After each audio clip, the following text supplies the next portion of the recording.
So we are here at the Blinking Owl Distillery in a closed tasting room with Brian and Robin Christenson. Should I say founders and owners of the Blinking Owl Distillery. Welcome to the show. Welcome to Fat, Drunk, and Happy. Awesome. Thanks for having us. I'm excited to be able to be here. We appreciate the opportunity to come here and talk to you during these trying times. This is definitely devastating to the industry in general. It's a battle that has had to go on for quite a while, being able to be a distillery. And you guys have faced this, being the very first distillery in Orange County. You've had to face these trials and tribulations, but on the same sense, you know, being shut down for 25 days, especially during Black Friday and some of the big shopping days, is got to be hard for you. It's awful. It's terrible. It's a lot of lost business and revenue, but we're doing our best to weather the storm. So, yeah, well, you've done a good fight, and you've made it so that other distillers within Orange County get to prosper as well. But that fight, you are the founders and so I would say forefathers of making it so that, you know, you've paved the way for other distilleries to open in Orange County. Yes, we were the first ones in Orange County. It definitely took us around 3 years to get everything approved and ready. And so we paid our dues there, and now hopefully we'll get some things changed legally to be able to enjoy even more privileges. That's the key. You know, it's all baby steps. Yeah. Yes. What was a series of events, if you don't mind going into all the details, that had caused you to be shut down by the ABC for 25 days? The big event was we had an undercover agent, Agent Eric Gray, came in, and he had come in earlier, I believe it was like September or of 2017, September or October, and he came in and he had one drink and was told he was not allowed to have a second drink because due to our Type 74 license type, we are only allowed to serve 1.5 ounces. But, of alcohol per person per day. Yes, of alcohol per person. So that's like one tasting flight or one cocktail. We make them all from scratch just with our alcohol, 1.5 ounces total. Now, that being said, we are allowed in the law to have private events or functions is what it says. And the only two things that defines that is that someone can't walk in from the public and suddenly become a private event, and we can't sell tickets. So within that, we have asked for clarification. I mean, this law was brand new in 2016 when we opened. We're one of the first distilleries in all of California to actually get the Type 74 license. So there was a lot of unclearness about how the law works and what's allowed and what is not allowed. Yes. So Agent Gray came in the first time, realized he couldn't have another drink, but was told by the bartender, hey, we can have private events. You just need to arrange it before you come on premise, because that's what we had been told by another ABC agent about a year prior. So he did that. He called ahead, which we used to take phone calls. We don't answer the phone anymore. So it's just too frustrating to explain to people. So he did call ahead. He made a private event for he and one other person. So there's nothing in the law that says how many people or anything like that. It does also not say in the law anything about separation or segregation. So it doesn't also define what a person's allowed to celebrate and what they're not. Yeah. So it just says there's only two things on there that say what we can't be. So he came in order for us to distinguish a private event. This is a gorgeous tasting room, and a lot of people wanted to sit inside when they arranged a private event. So we used to do wristbands, and so he sat at the bar with another agent, undercover agent, and then there was a private event on the couch, which he noticed, and then he ordered a drink, and then two people came in from the public. They were not given wristbands. They were told they couldn't have another drink, just like the Agent Gray had experienced previously, and but what he deemed, so we ordered a second drink. I believe they sat somewhere close to where we're sitting right now. Here. I wasn't there that day. But anyway, yeah, so he sat down, had a second drink, and the people who didn't have a private event never had another drink. It was given the same spiel that he got the first time. And then he left, they paid, left, and they considered that since it was two ABC agents who had two drinks, they deemed that the public came in, sat next to them, so they were no longer private, and that we violated the law. Now, fast forward, I mean, we're obviously extremely frustrated and angry over this. He came to visit us. It was the day before, or the Tuesday before Thanksgiving last year, and said, "Hey, this is not right." And I've decided to become the expert on these distilleries, and there's obviously a lot of confusion.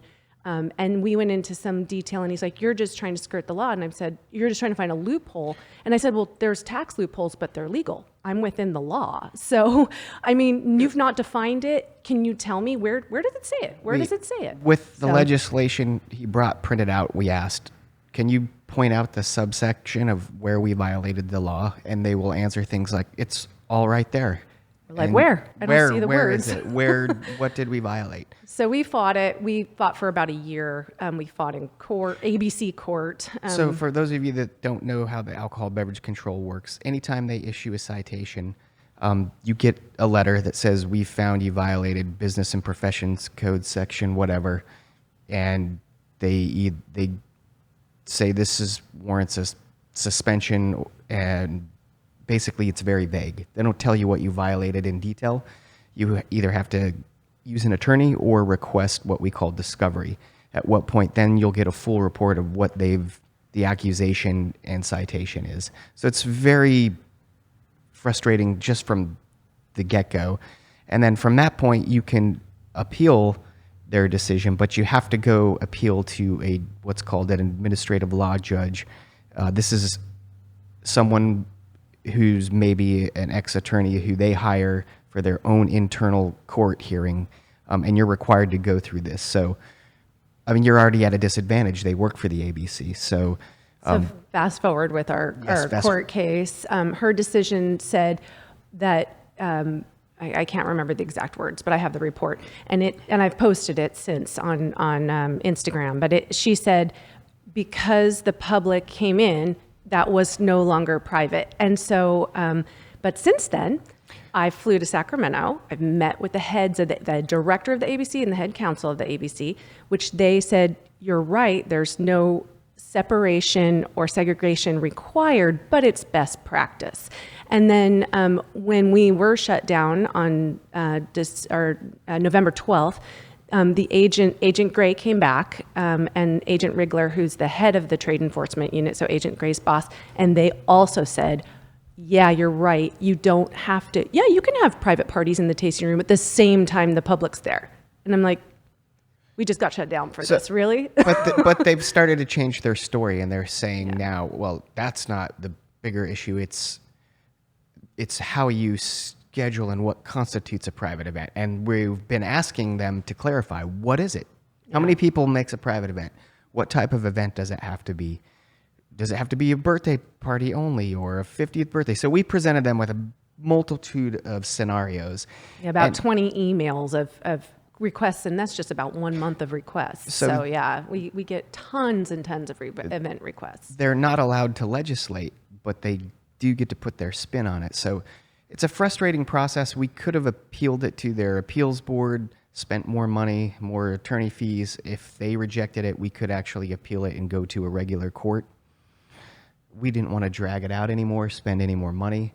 So we are just basically taking our unfair lumps, and we're trying to use this time to tell our story to bring awareness to people. Yeah. So our legislators, who are the people who can actually change the law and influence, the things that are still strange under our law, like why we have no parity with breweries and wineries and things like that.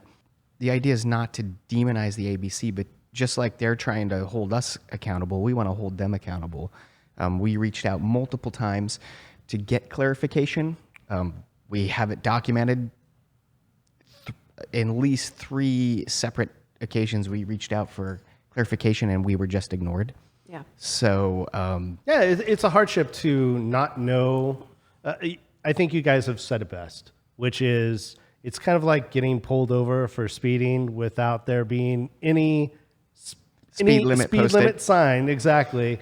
And the officer telling you, hey, you were speeding, and you saying, well, what's the speed limit? And he says, well, you should know that.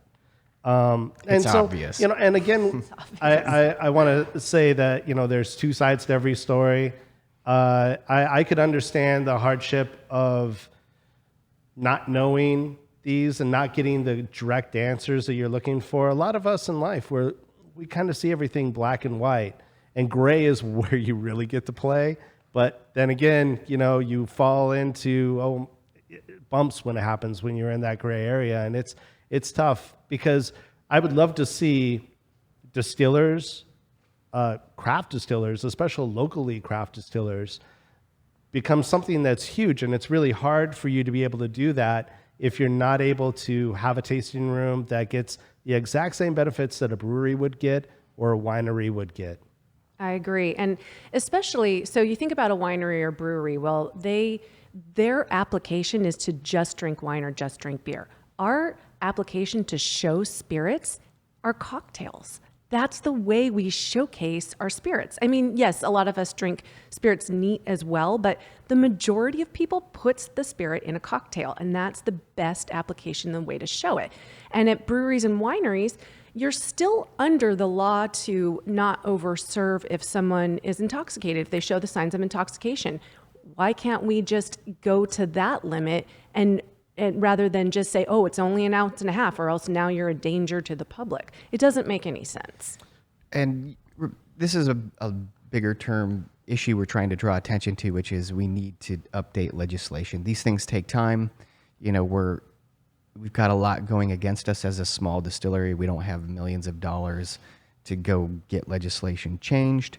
And there are powers that be that don't want us to have any more rights or control because the wholesale industry, they don't like what they've given up to wineries and breweries already. So we're the final frontier.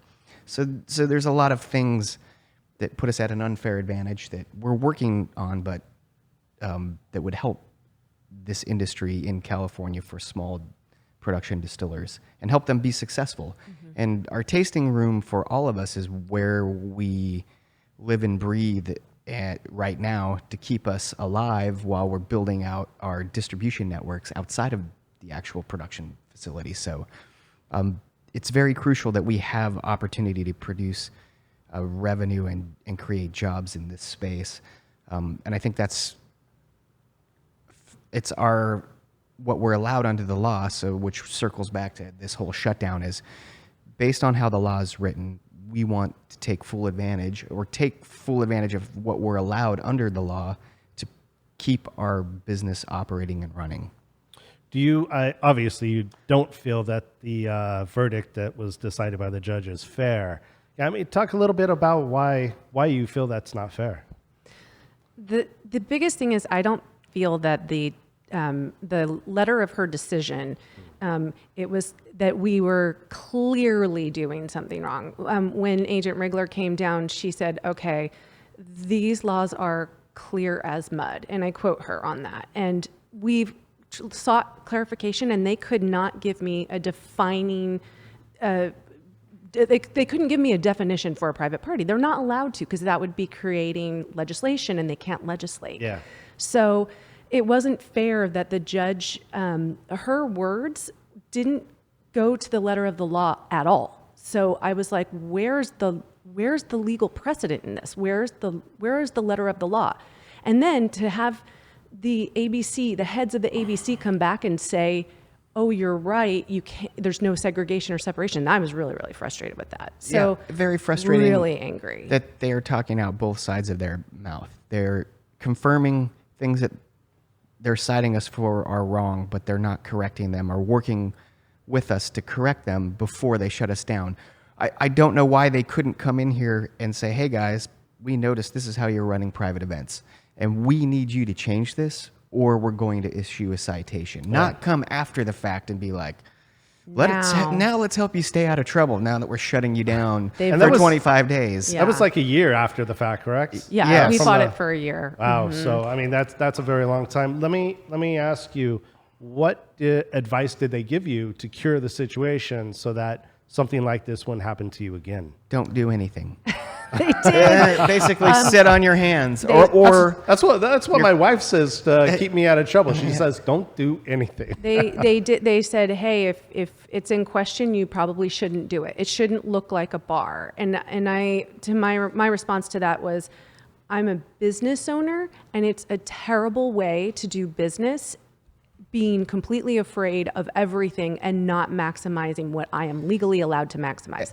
The and other to thing, look like a bar. What does that mean? I know. Did they tell you? I don't Does this look look like like a a bar? And We make yeah. everything here. I can only serve the alcohol I make. The other thing they said was open a restaurant. Just open a restaurant. And we are trying so hard. We've been fundraising for over a year, and begging for money is not fun. I'm not No. great at it. And but we're trying to raise investment to get that restaurant. And a restaurant's not cheap. You can't just suddenly open to have a bona fide eating place. This is a couple $100,000. get approvals from and the then all the city money to and- keep it, to get it up and And running. you think the ABC is hard to deal with? Wait until you see the health department. Yes. Oh, we've been there. And Deal you know with it's and these regulations, again, it's a two-sided coin. Yeah, These yeah. regulations are here to help and protect. It's just how they're executed. Let me ask, how much do you think that you've lost during this shutdown? I mean, it's Christmas time. Everybody's buying their gifts. I mean, what do you think the closure has cost you? All right. If- You might cry. Yeah, no, if we're going according to last year's numbers, it was around $50,000 for that period last year. And making the same numbers as last year is unacceptable because you should be making more than that. Exactly. Yeah.